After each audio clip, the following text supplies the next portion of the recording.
Joining us now is filmmaker Ami Horowitz. Ami, Happy New Year. It's wonderful to see you again. There is so much going on in the world. We have to start with Iran. Look, the protests that we saw erupting in late December, initially over economic grievances, and then that quickly turned into a mass movement demanding regime change. Peaceful protesters that want basic human rights and free speech were just killed by the thousands during an internet blackout. Let's just take a look at what's been unfolding in recent weeks.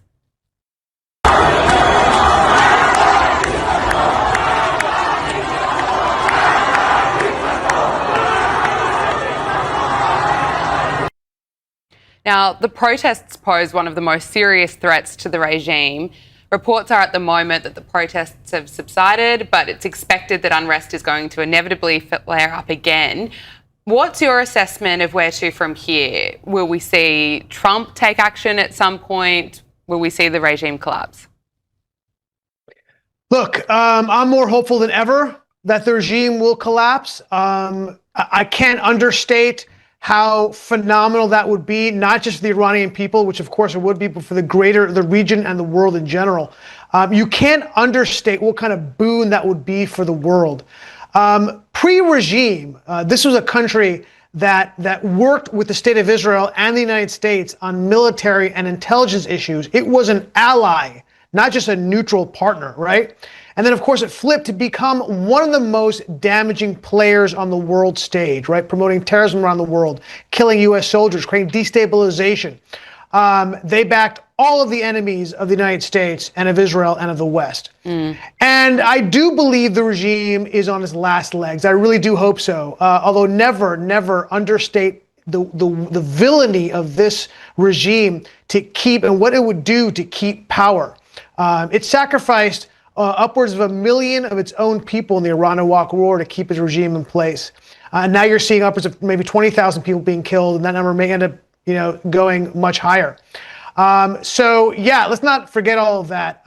In the last 25 years, there have been 6 uprisings against the regime, and the 20 years prior to that, the number was 0. So I do think we're at an inflection point, and I think that we, the United States and the West, may have a role to push them over.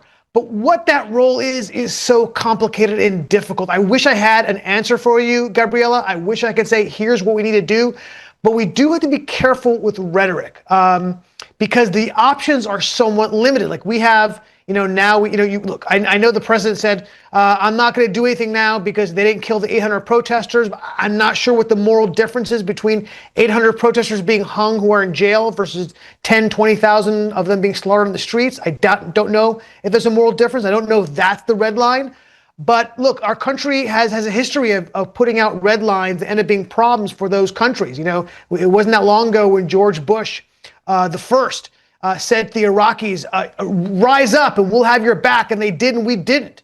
And maybe 100,000 of them were murdered, slaughtered, mowed down by the Iraqi regime. And we all remember famously Obama had the red line of chemical weapons, and that red line passed. We did nothing, and that may have kept the regime in power for a longer period of time.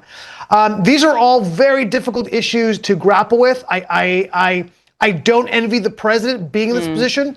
I think we need to be careful with the rhetoric. I think we need to do what we can to topple the regime. I don't have a problem with him saying regime change is on the table. I don't at all. And wanting that to happen. We don't have to shy away from that. But we don't have to, and that doesn't have to mean we have to have boots on the ground. I would not support having 100,000 U.S. troops there. I don't think that's a good idea. But yeah, it's a very tough spot, and we'll see what happens. But yeah, for sure, to have Iran flip to an ally as opposed to being one of the great adversaries of the West would be an unbelievable boon for the world.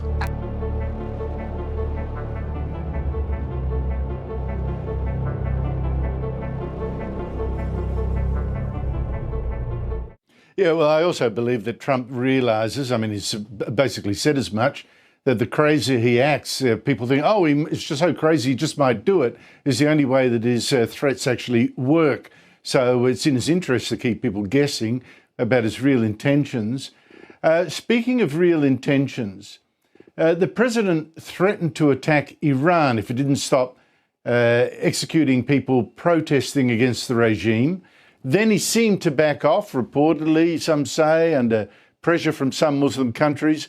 The regime looks like it now could survive the protests after killing a reported 16,000 Iranians. What do you think is now going to happen? Well, the president has been pretty clear that he intends to hold the Iranians accountable, for killing their people. And the numbers are staggering, to say the least. This, for our audience to understand, the amount of killing that the Iranians actually admit to. 5,000 dead is Iranians' number. It's going to likely be higher than that. Over 20,000 in prison, that's going to be likely higher than that. But even their numbers they admit to would be the most barbaric pushback on the Iranian people in the 46-year history of the regime.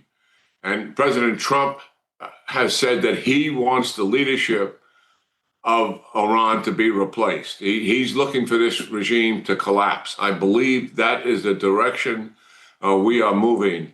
I don't for a minute believe, while I know for a fact some of the Arab states did call President Trump, they did not have any material effect on why there may have been a perception of a delay in military action. I'm confident military action is going to take place, but the action is likely, and this is just looking at the facts, is going to be because when you examine what are the likely targets, certainly one of the things the administration has to take into consideration with its military advisors, what is Iran going to do to retaliate? We have a lot of bases in the region, and the Israelis are likely to be attacked.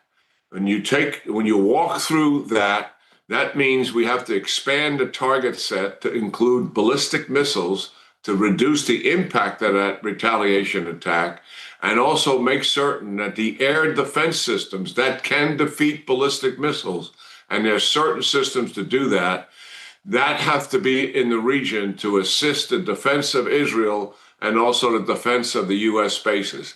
I believe that is likely the reason for any perception of a delay. The president said he's going to hold them accountable. I have some confidence that he's going to do just that. Fascinating stuff. And of course, Iran being such an enemy of the West, it's also stirred up anti-Semitic attacks in Australia itself just last year.